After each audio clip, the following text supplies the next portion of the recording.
So local government refers to government at village and urban local level. So democracy is incomplete if the governance exists only at union level and state level. So that's why local government को लेके आया गया था. That's why local government government का एक level बनाया गया था. उस लेवल का नाम रखा था लोकल गवर्नमेंट. यूनियन और सेंट्रल गवर्नमेंट और स्टेट गवर्नमेंट होना काफ़ी नहीं था. So we needed a third tier of the government that we would call as local government. It must also exist at the local level closest to the people. और अगली बात ये है, विशेषता ये है कि एक ऐसी गवर्नमेंट भी चाहिए हमको जो लोगों तक लोगों से अच्छी तरीके से बात कर सके. और इंडिया ज़्यादातर ग्रास रूट लेवल पे देखा जाए तो विलेजेस में रहता है. तो जैसे कि पंचायत है, ग्राम पंचायत है, विलेज सरपंच है. तो जो लोकल गवर्नमेंट होगी, जो ग्राम सभा होगी, ग्राम पंचायत होगी, जो म्यूनिसिपैलिटीज़ होगी, वो अपने लोगों को ज़्यादा अच्छी तरीके से समझते हैं रेदर देन कि एक स्टेट के लेवल पे बात की जाए कि एक सीएम हो या फिर कोई एमएलए हो, वो अपने लोगों को समझे. उनसे बेहतर, उनसे बढ़िया क्या है कि जैसे एक विलेज सरपंच समझ सकता है, उनसे बढ़िया, उनसे बेहतर कोई मेयर म्यूनिसिपैलिटी का समझ सकता है. सो ये सारी चीज़ें देखते हुए वी नीडेड ए डिसेंट्रलाइजेशन. सो इसलिए क्या है कि सेंट्रल गवर्नमेंट और स्टेट गवर्नमेंट मिलकर अपनी कुछ पावर्स ट्रांसफ़र कर देती है. जो उनको असाइन किए गए थे वो लोकल गवर्नमेंट को पावर्स दे देती है कुछ. सो इसके चलते हुए क्वासी फेडरल स्ट्रक्चर जो हमारे इंडियन पॉलिटी का है, उसमें तीसरा टियर और ऐड हो जाता है, that is known as local government. क्या फंक्शन है लोकल गवर्नमेंट का? It handles day to day local issues, encourages people's participation. Day to day जो लोकल लोगों के इश्यूज होते हैं, मुद्दे होते हैं, उनको अच्छी तरीके से सुलझाना, हैंडल करना इनका काम है. लोगों का पार्टिसिपेशन एनकरेज करती है लोकल गवर्नमेंट, और जिम्मेवारी सुनिश्चित करती है कि किसको क्या जिम्मेदारी दी जाती है. ये भी मतलब कि एक ग्राम पंचायत, एक विलेज सरपंच, वहाँ से ग्रास रूट लेवल से किया जा सकता है, क्योंकि एक जो सरपंच होता है वो सभी घरों को जानता है, सभी घरानों को जानता है, सभी each and every individual of the we would से गाँव के लोगों को जानता है, अच्छी उठबेट होती है. तभी क्या है कि उनको जैसे कि जिम्मेवारी, अकाउंटेबिलिटी एलोकेट की जाए, उनका एक्टिव पार्टिसिपेशन इन्वॉल्व करवाया जाए, और जो day to day local issues होंगे उनको आसानी से जैसे कि टैकल करना, उनको सही मायने में समझना सबसे पहले. सो ये सब तभी पॉसिबल हो सकता है जब जो लीडर हो वो हर एक मेंबर को जानता हो, हर एक सिचुएशन को जानता हो, हर एक मतलब कि डायमेंशन को एनालाइज करना आता हो. So that's why we needed local government. और इससे डिसेंट्रलाइजेशन प्रमोट होता है. The chapter discusses importance of local governments. ये चैप्टर में आगे पढ़ाई करेंगे हम. लोकल गवर्नमेंट का महत्व क्या है, 73rd और 74th कॉन्स्टिट्यूशनल अमेंडमेंट के बारे में हम बात करेंगे इस चैप्टर में, and functions and structure of local bodies, उसके बारे में बात करनी है. So first of all, why local governments. So क्यों चाहिए हमको लोकल गवर्नमेंट्स? मीनिंग क्या है लोकल गवर्नमेंट का?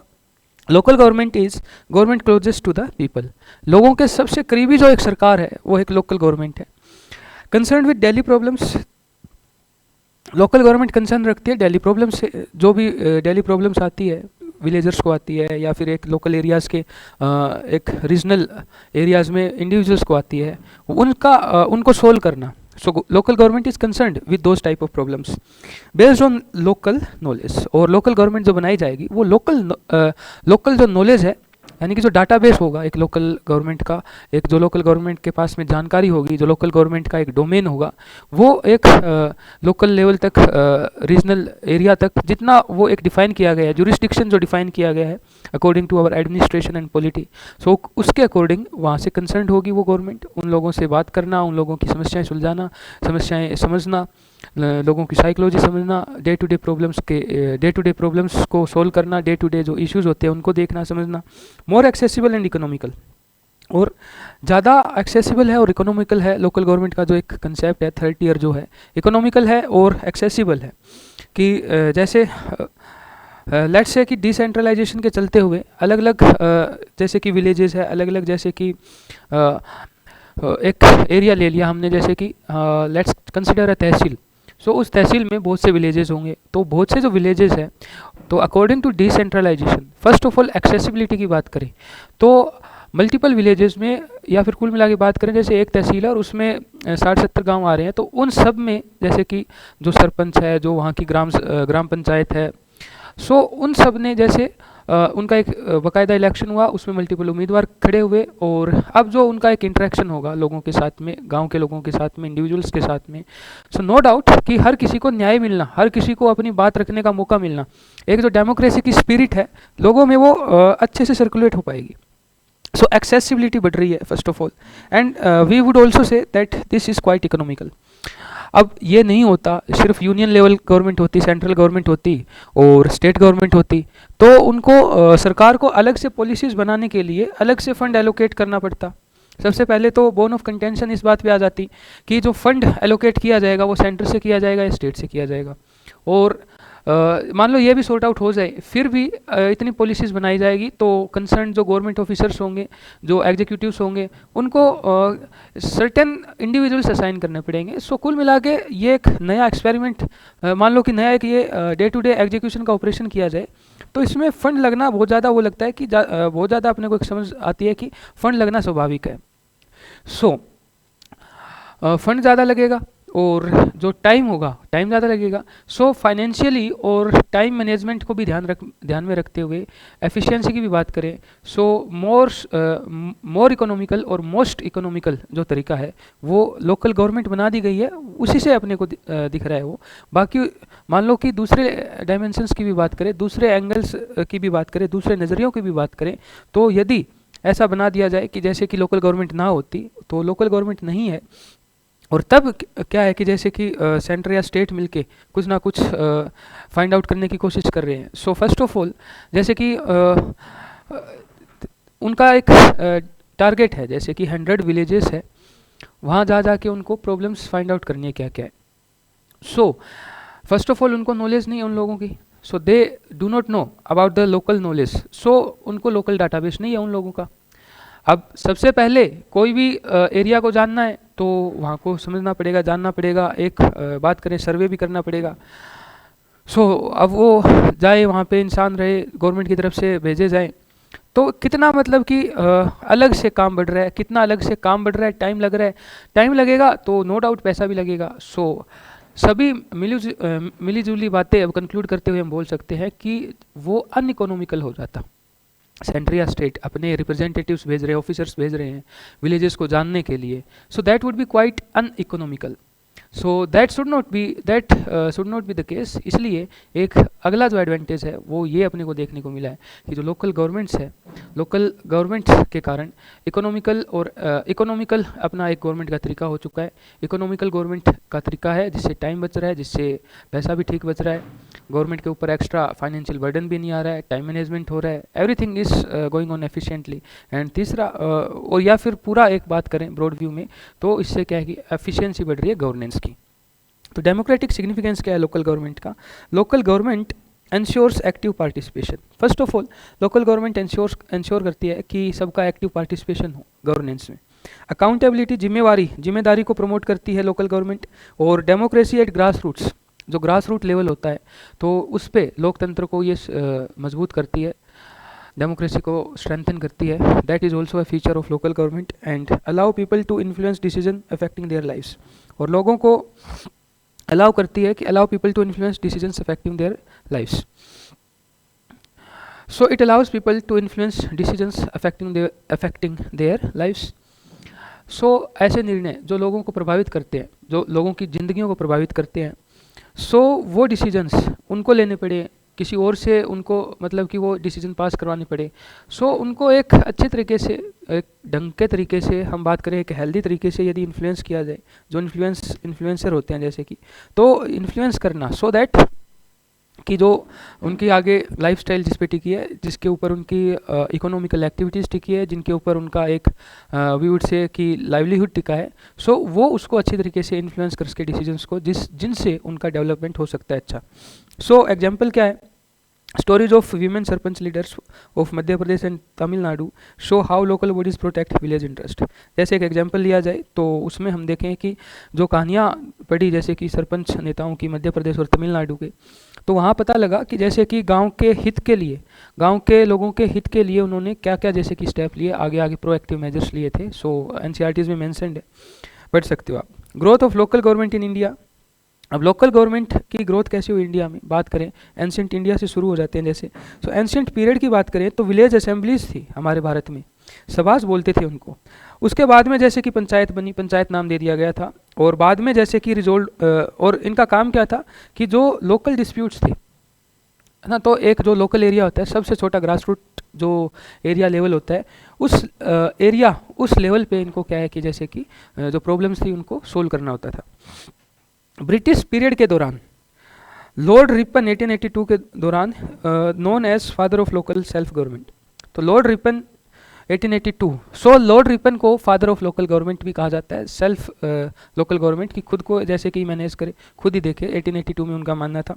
एंड क्रिएटेड लोकल बॉर्डर्स, गांव के जो बॉर्डर्स वगैरह होते हैं या फिर जो टाउन्स के बॉर्डर्स वगैरह होते हैं, सो वो एक लोकल बॉर्डर्स बनाए गए लॉर्ड रिपन के समय, क्योंकि इनका मानना था कि लोकल सेल्फ गवर्नमेंट ये अचीव कर लिया जाए तो एडमिनिस्ट्रेशन इफेक्टिव हो जाएगा। Government of India acts 1919 encouraged village panchayat, तो गवर्नमेंट ऑफ इंडिया एक्ट जो आया उसका जो पहला एक्ट देखा हमने 1919 में, सो उसमें विलेज पंचायत्स को जैसे कि एनकरेजमेंट दी कि विलेज पंचायत बनाई जाए।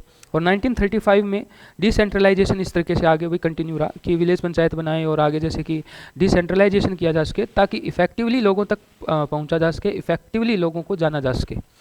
फ्रीडम मूवमेंट की बात करें तो महात्मा गांधी जी ने खुद कहा था कि ग्राम स्वराज होना चाहिए, और विलेज को उन्होंने सेल्फ सफिशिएंट रिपब्लिक जैसे कि मानना था उनका कि हो वो।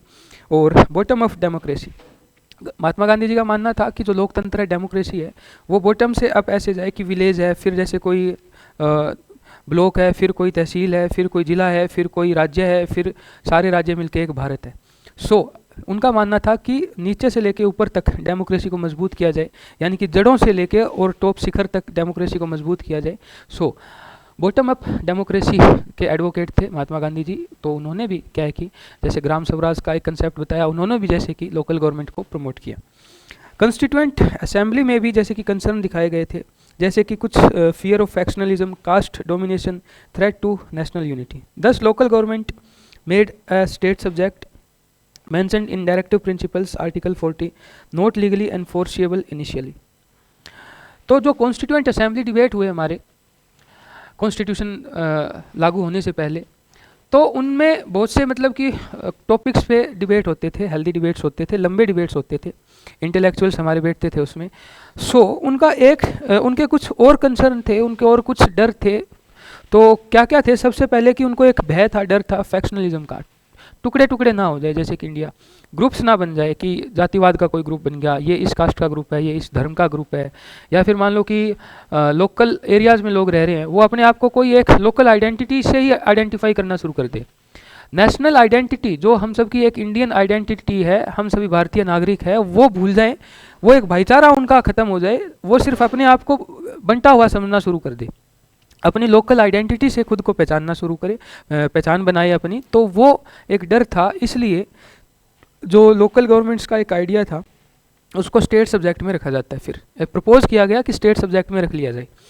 और कास्ट डोमिनेशन का खतरा था, और इससे क्या है कि नेशनल यूनिटी का भी एक खतरा था कि जब फैक्शन में बंट जाए, इंडिया टुकड़ों में हो रहा है कि एक ग्रुप कह रहा है कि मैं अलग ग्रुप हूँ, वो अपने आप को आइडेंटिफाई कर रहा है, चाहे वो अपने आप को आइडेंटिफाई कर रहा है कास्ट के अकॉर्डिंग, चाहे वो अपने आप को आइडेंटिफाई कर रहा है रिलीजन के अकॉर्डिंग, XYZ कुछ भी बात करें हम। सो यदि ऐसा हो जाए तो कुल मिला के बात इतनी है, अपने आप को एक लोकल आइडेंटिटी से परिभाषित किया जा रहा है, और यदि ऐसा हो तो लोकल आइडेंटिटी से लोग अपने आप को सीमित रख ले, परिभाषित करना शुरू कर दे। सो यदि ऐसा वो करना शुरू करे तो जो नेशनल यूनिटी है, जो अपनी एक कलेक्टिव आइडेंटिटी है इंडियन, या फिर जो हमारी फ्रेटर्निटी है, जो हमारा एक सेंस ऑफ वननेस है, वो इफेक्ट हो जाएगा। तो जो हमारे कॉन्स्टिट्यूशन मेकर्स फोरफादर्स का एक विजन था, वो फिर लागू नहीं हो पाएगा। कि हमारा विजन था कि डाइवर्स लोग हैं हम, यूनिटी विद डाइवर्सिटी, हम क्या है कि इस प्रिंसिपल से रहे। सो वो फिर अचीव नहीं हो पाता, इसलिए क्या किया जाता है, so local government were made as state subject, state subject बना दिया जाता है कि एक राज्य जो होगा वही तय करेगा, वही डिसाइड करेगा कि कैसे मतलब मेजर्स लेने लोकल गवर्नमेंट को। और ये डायरेक्टिव प्रिंसिपल्स में भी लिखी गई है बात आर्टिकल 40 में।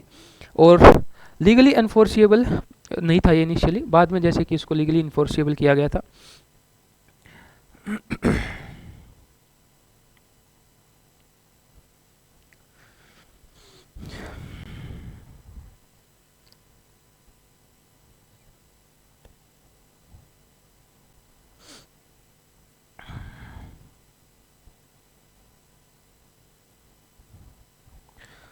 So next, local governments in independent India.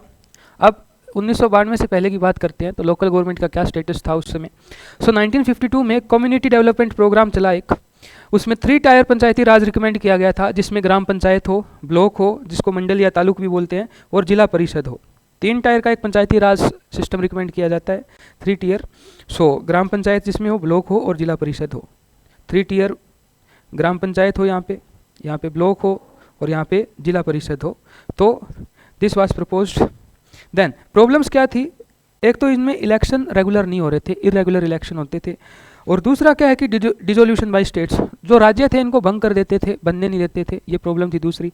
तीसरा क्या है कि फंड कम था इनके पास में, इन गवर्नमेंट्स को बनाने के लिए, चालू करने, लागू करने के लिए, एग्जीक्यूट करने के लिए, डे टू डे ऑपरेशंस करने के लिए फंड की कमी थी। वीक ऑटोनॉमी, खुद की पावर कम थी, इनके ऊपर स्टेट की मतलब की पावर ज़्यादा एग्जर्ट हो रही थी। सो या फिर सेंटर का कोई वो आ जाए, कंसर्न आ जाए। सो कुल मिला के फिलहाल स्टेट की ही बात कर रहे हैं, क्योंकि स्टेट को एक सब्जेक्ट दे दिया गया था कि लोकल गवर्नमेंट को वो संभाले, उनका आगे जैसे कि संज्ञान में ले कि कैसे लोकल गवर्नमेंट होनी चाहिए, कैसे लोगों को मैनेज किया जाए। तो स्टेट बात करें तो फंड खुद, जैसे जो फंड चाहिए गवर्नमेंट को चलने के लिए, वो फंड नहीं दिया जा रहा था, एक पर्याप्त फंड नहीं मिल रहा था 3 tier of Panchayati Raj system को आगे चलाने के लिए। इनडायरेक्ट इलेक्शन हो रहे थे, ये भी एक प्रॉब्लम थी। सो डायरेक्ट इनडायरेक्ट इलेक्शन क्या है हम बात कर चुके हैं प्रीवियस चैप्टर्स में। So indirect election was also an problem. So 73rd and 74th constitutional amendments लेके आए जाते हैं फिर 1992 और 1993 में। These amendments gave constitutional status to local government. तो इसलिए 73rd और 74th कॉन्स्टिट्यूशनल अमेंडमेंट जो लेके आए गए 1992 और 1993 में, तो इन अमेंडमेंट्स के चलते हुए कॉन्स्टिट्यूशनल स्टेटस दे दिया गया लोकल गवर्नमेंट्स को, क्योंकि इनके पास ऑटोनॉमी नहीं थी, क्योंकि ये खुद सेल्फ ऑटोनोमस नहीं थे, ये खुद सेल्फ डिसीजन मेकिंग नहीं कर पा रहे थे। फंड की प्रॉब्लम थी, XYZ 100 तरीके की प्रॉब्लम्स थी। वो तभी सोल्व हो सकती है जब इनको एक मान्यता दे दी जाए। तो मान्यता कैसे दे दी जाए कि सबसे अपना जो सुप्रीम लॉ है, जो अपना एक लीगल डॉक्यूमेंट है जिस पे सभी विश्वास करते हैं, जिसको कोई नकार नहीं सकता, that is our constitution. So constitution में जैसे कि मान्यता दे दी गई, कॉन्स्टिट्यूशन में लिख दिया गया 73rd और 74th कॉन्स्टिट्यूशनल अमेंडमेंट 1992-1993 में। So these amendments gave constitutional status to local governments. तो ये जो अमेंडमेंट्स होते हैं 73rd और 74th कॉन्स्टिट्यूशनल अमेंडमेंट्स 1992-1993 में, इनसे कॉन्स्टिट्यूशनल स्टेटस मिल जाता है लोकल गवर्नमेंट्स को। क्या था, रूरल लोकल बॉडीज से कंसर्न था। 3 टीयर स्ट्रक्चर प्रपोज किया जाता है इसमें, ग्राम पंचायत विलेज लेवल पे, ब्लॉक तालुक मंडल सेकंड लेवल पे, और 3rd टीयर बोला गया था कि जिला पंचायत हो डिस्ट्रिक्ट लेवल पे, एक जिले के स्तर पे। और बात की गई जैसे ग्राम सभा में all adult voters of the village, ग्राम सभा में सारे के सारे जो अडल्ट वोटर्स है गांव के वो होने चाहिए। मैंडेटरी बॉडी बनाई गई ग्राम सभा को। और फाउंडेशन ऑफ डेमोक्रेसी की, एक लोकतंत्र की नींव क्या है कि एक ग्राम सभा ही है। ग्रास रूट लेवल की बात हम, यदि नींव को स्ट्रॉन्ग किया जाएगा तभी आगे क्या है कि जैसे कि पूरा बॉटम अप डेमोक्रेसी जैसे कि हम बात कर रहे थे, तो नींव मजबूत होगी तभी पूरा जैसे कि अपना एक लोकतंत्र जो है डेमोक्रेसी मजबूत हो पाएगा। इलेक्शंस की बात करें तो डायरेक्ट इलेक्शन थे तीनों टीयर पे, और टाइम जो टर्म था 5 ईयर्स का एलोकेट किया गया। और यदि डिजोल्व कर दिया जाए, इलेक्शन हो जाएंगे विदिन 6 मंथ्स। मान लो कि कोई भी तरीके से भंग कर दी जाती है जो अपना एक जो पंचायती राज सिस्टम है, चाहे ग्राम पंचायत या फिर चाहे ब्लॉक तालुक मंडल लेवल पे या फिर चाहे कोई जिला पंचायत जो डिस्ट्रिक्ट लेवल पे है, यदि उनको भंग कर दिया जाता है, डिजोल्व कर दिया जाता है स्टेट के द्वारा या सेंटर के द्वारा, तो यदि स्टेट भंग कर रहा है तो 6 महीने के अंदर अंदर दोबारा इलेक्शन करवानी पड़ेंगे। सो रिजर्वेशंस, 1/3 सीट जो थी वीमेन के लिए रिजर्व रखी जाती है इसमें। SC/ST reservation proportionate to population, SC/ST को जो रिजर्वेशन दिया गया था, जो जितनी पॉपुलेशन होगी, मान लो कि एक एरिया है उसमें SC/ST की कुछ पॉपुलेशन है, 1000 लोग रह रहे हैं, और उसमें मान लो कि SC और ST की, मान लो SCs की मान लिया हमने कि 100 जने हैं और STs मान लिए 70 जने हैं, तो उस प्रोपोर्शन में क्या है कि सेम प्रोपोर्शन में वैसे ग्राम सभा में उनको जैसे कि रिजर्वेशन दिया जाएगा। 1/3 रिजर्वेशन वीमेन को दिया जाता है और SCs और STs को रिजर्वेशन दिया जाता है in proportion to the population they have in that concerned local area. OBC reservation if state decides, यदि स्टेट डिसाइड करते हैं तो OBC रिजर्वेशन दिया जाएगा, यदि स्टेट का मन हुआ तो ही दिया जाएगा। Reservation applies to members chairpersons within SC/ST categories also. और जो ये रिजर्वेशन की बात की गई थी, ये मेंबर्स के ऊपर अप्लाई हो रहा था, चेयरपर्सन्स के ऊपर अप्लाई हो रहा था, और SC और ST कैटेगरीज के ऊपर भी ये अप्लाई हो रहा था। तो रिजर्वेशन दिया गया था 1/3 of the seats were reserve for women, SC/ST reservation दिया गया according to the proportion of the population, और OBC रिजर्वेशन दिया गया यदि स्टेट डिसाइड करे तो, और रिजर्वेशन दिया गया था मेंबर्स को, चेयरपर्सन्स को, और SC/STs की विद इन आगे जो कैटेगरीज थी, आगे जो सब कैटेगरीज है उनमें भी रिजर्वेशन दिया गया। This transform leadership over 13 lakh women representatives, और इससे क्या है कि जो एक बदलाव आया उससे 13 लाख जो महिलाएं थी उनको आगे प्रतिनिधित्व करने का मौका मिला। सबसे पहले बात करें रिजर्वेशन की जो बात की, और दूसरा increase Dalit and Adivasi participation. SC/ST, तो ST की बात करें हम या फिर SC की बात करें तो वो भी आगे जैसे कि रिप्रेजेंटेटिव आगे आई इसमें, क्योंकि जो बदलाव किए गए थे तो रिजर्वेशन के चलते हुए तो वीमेन आगे आती है। 13 लाख से ज़्यादा महिलाएं क्या है कि अब ग्राम सभा में पार्टिसिपेट कर पा रही थी, और पंचायती राज सिस्टम में पार्टिसिपेट कर पा रही थी, और आदिवासी और जो दलित थे वो भी क्या है कि उनका एक्टिव इंक्रीज पार्टिसिपेशन देखने को मिलता है। Transfer of subjects, 29 subjects listed in 11th schedule, for example agriculture, minor irrigation, rural housing, drinking water, roads, education, health, women and child development, poverty alleviation, public distribution system etcetera. Actual transfer depends on state laws, article 243G। So transfer of subjects, इनका transfer किया जाता है, और जैसे कि अपनी जो local government है उनको सौंपा जाता है कि उस एरिया में जैसे कि 29 सब्जेक्ट्स जो 11th शेड्यूल में मेंशन है कि जैसे कि पंचायती राज सिस्टम है वो कहाँ कहाँ पे उनका जैसे अब ऑटोनॉमी होगी, कहाँ कहाँ पे वो डेवलपमेंट की बात करेंगे, किन किन मुद्दों के ऊपर वो जैसे कि अपना एक ध्यान रखेंगे। So agriculture, minor irrigation, rural housing, drinking water, roads, education, health, women and child development, poverty alleviation और पब्लिक डिस्ट्रीब्यूशन सिस्टम, ये इनके ऊपर कुछ और जैसे कि कुछ सब्जेक्ट्स थे, तो इनका एक डोमेन, इनकी एक पावर असाइन की जा रही है, डिफाइन की जा रही है कि क्या क्या इनको कहाँ कहाँ पे काम करना है, विकास करना है।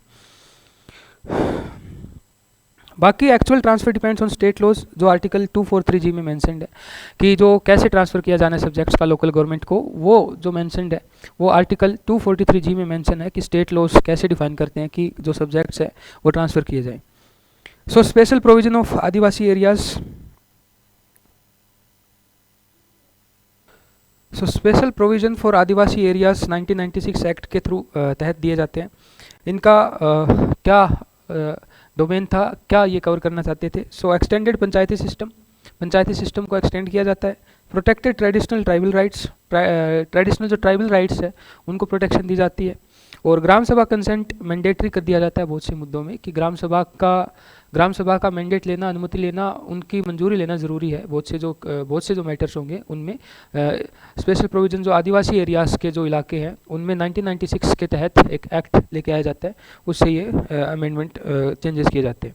State election commission conducts panchayat election, independent body separate from election commission of India. State election commission बनाया जाता है, इसका सोल पर्पस था पंचायती इलेक्शन कंडक्ट करना। इंडिपेंडेंट बॉडी इसको बनाया जाता है, और ये इलेक्शन कमीशन ऑफ इंडिया से सेपरेट थी कि ऑटोनोमस रखना है तो ECI से सेपरेट रखते हैं स्टेट इलेक्शन कमीशन को, ताकि अच्छे से फ्री एंड फेयर क्या है कि जो ग्राम पंचायत के जो पंचायती राज सिस्टम के इलेक्शंस है वो कंडक्ट कराए जा सके, क्योंकि हमको एक अच्छा डिसेंट्रलाइजेशन अचीव करना है।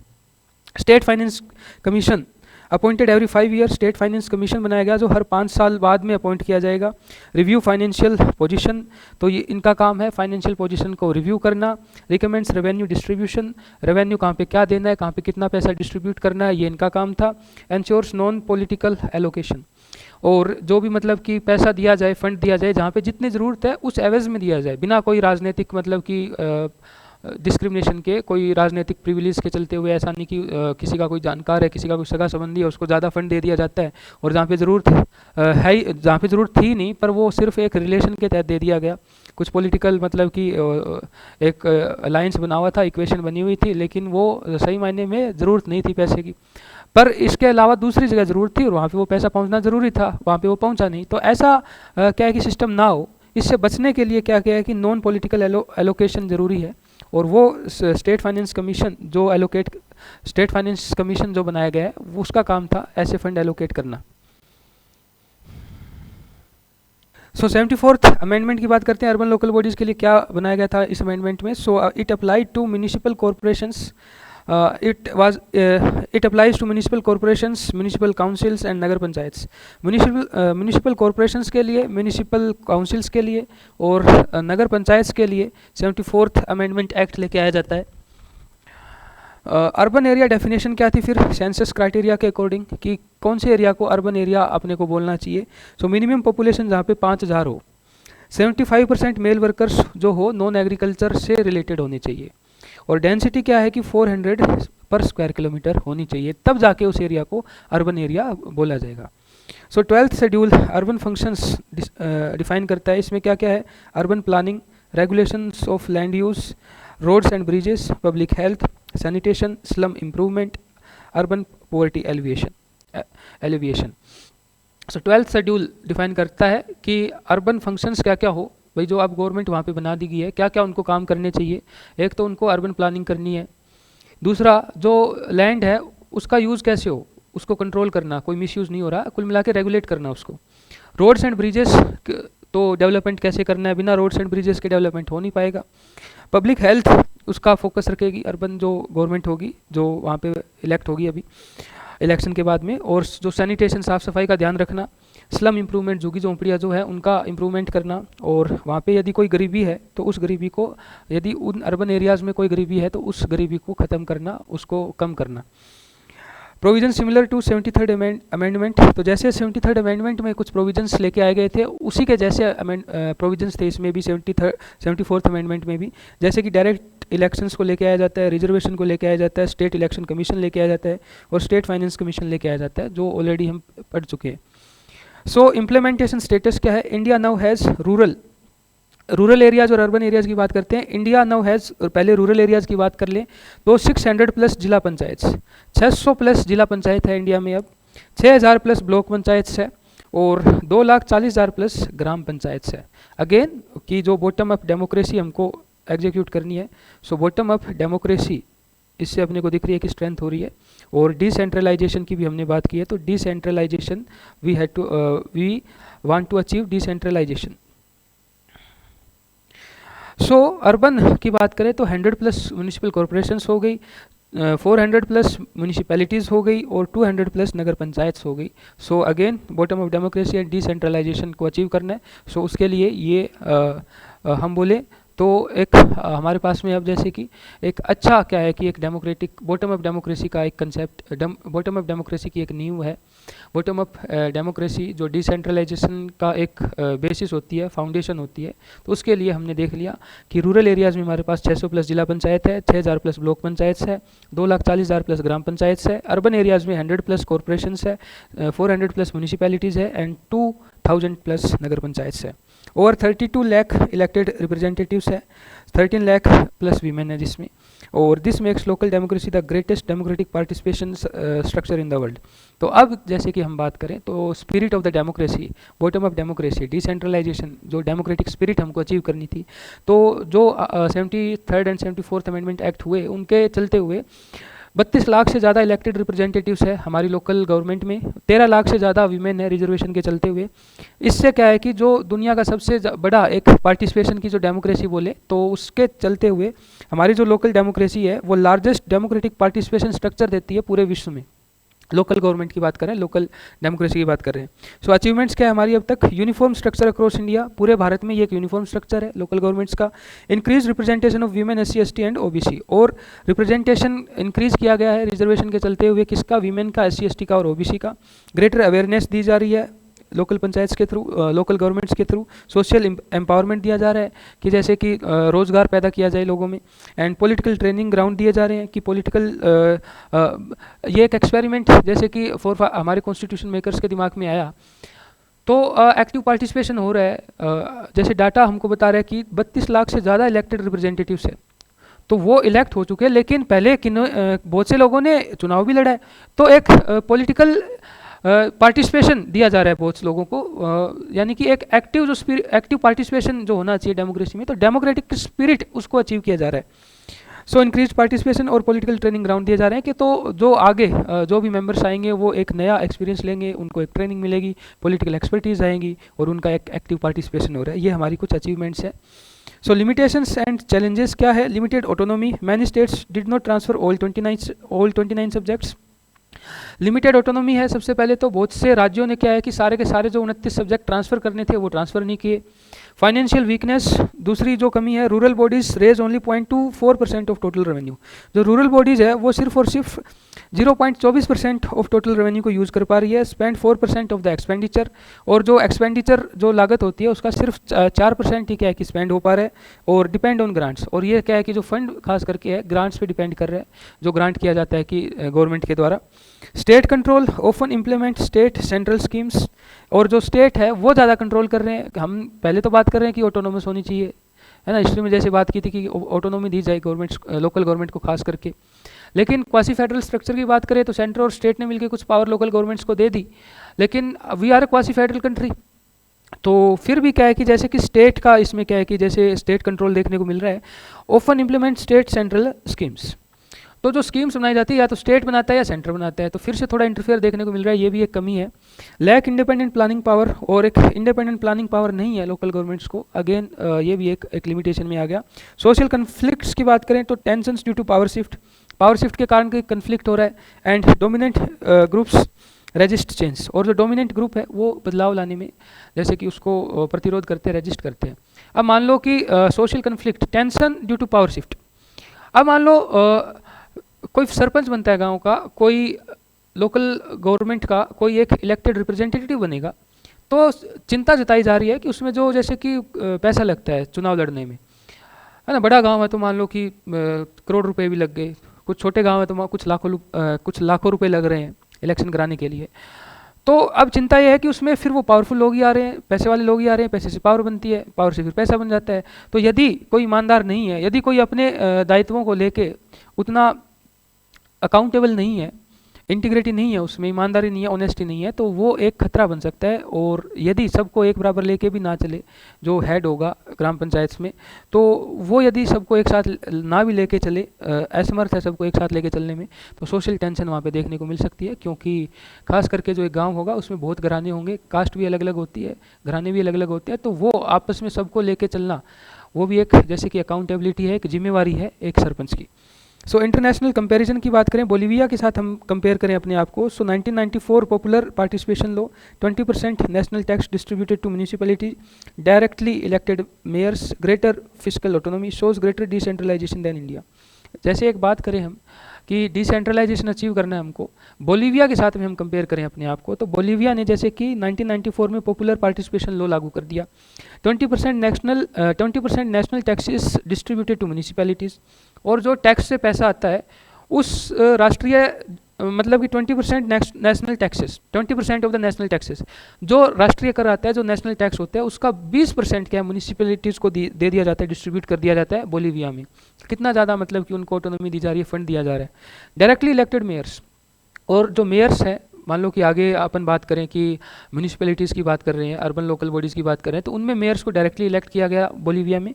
और ग्रेटर फिजिकल ऑटोनॉमी, जैसे जो नेशनल टैक्स है उसका 20% उनको दिया जा रहा है, म्यूनिसिपैलिटीज़ को दिया जा रहा है। तो साफ साफ समझ में आ रहा है कि फ़ंड के लिए बोलीविया में जो अर्बन लोकल जो स्ट्रक्चर है गवर्नमेंट का, वो डिपेंड नहीं है स्टेट गवर्नमेंट पे या सेंट्रल गवर्नमेंट में, जो उनका एक स्ट्रक्चर जैसा भी हो। तो ये एक ऑटोनॉमी दिखा रहा है, पैसे से वो एक स्वतंत्र है बोलीविया। जो लोकल गवर्नमेंट उनका स्ट्रक्चर है, जो अर्बन लोकल बॉडीज़ है, तो सेम बात जैसे कि हम कंपैरिजन कर रहे हैं, इंडिया को भी वैसा लागू करना चाहिए, इंडिया को भी बोलीविया से सीख लेनी चाहिए। तो नो डाउट हमने कुछ अचीवमेंट्स की है, लेकिन हमको क्या है और आगे बढ़ना है, हमको बोलीविया से एक सीख लेनी चाहिए। सो चैप्टर को कंक्लूड करते हैं अब। तो इस चैप्टर में हमने देखा लोकल गवर्नमेंट ज़रूरी है एक डेमोक्रेसी के लिए, ये डिसेंट्रलाइजेशन का एक इंस्ट्रूमेंट है, और पार्टिसिपेशन का एक ये प्लेटफॉर्म है, और सोशल जस्टिस का टूल है local government. However true democracy lies not in legal provisions but in actual implementation. लेकिन सही मायने में बात करें तो एक जो लोकतंत्र की सच्ची जो एक स्पिरिट होती है वो एक्चुअल इम्प्लीमेंटेशन में होती है कि लागू कैसे किया जा रहा है, रेदर देन लीगल प्रोविजन बना के छोड़ देना। वो ठीक है बन गए एक बार, लेकिन प्रैक्टिकल बात करो, प्रैक्टिकली कितना ज़्यादा क्या है कि जैसे कि एक डेमोक्रेसी की स्पिरिट को अचीव किया जा सकता है। That should be the aim of local government. So power must move from centre, state, local and then people. So power जो है वो मूव करनी चाहिए सेंट्रल गवर्नमेंट से स्टेट गवर्नमेंट की तरफ, स्टेट गवर्नमेंट से लोकल गवर्नमेंट की तरफ और लोकल गवर्नमेंट से लोगों की तरफ। सो डिसेंट्रलाइजेशन ऑफ पावर को अचीव किया जाना चाहिए। Real decentralization means people deciding policies affecting their lifes.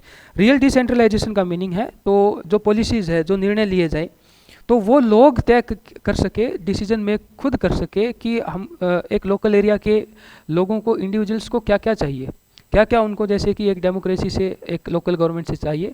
सो वो उन फैसलों को इन्फ्लुएंस कर सके। तो यही एक डिसेंट्रलाइजेशन का एम है जो हमको अचीव करना चाहिए लोकल गवर्नमेंट से।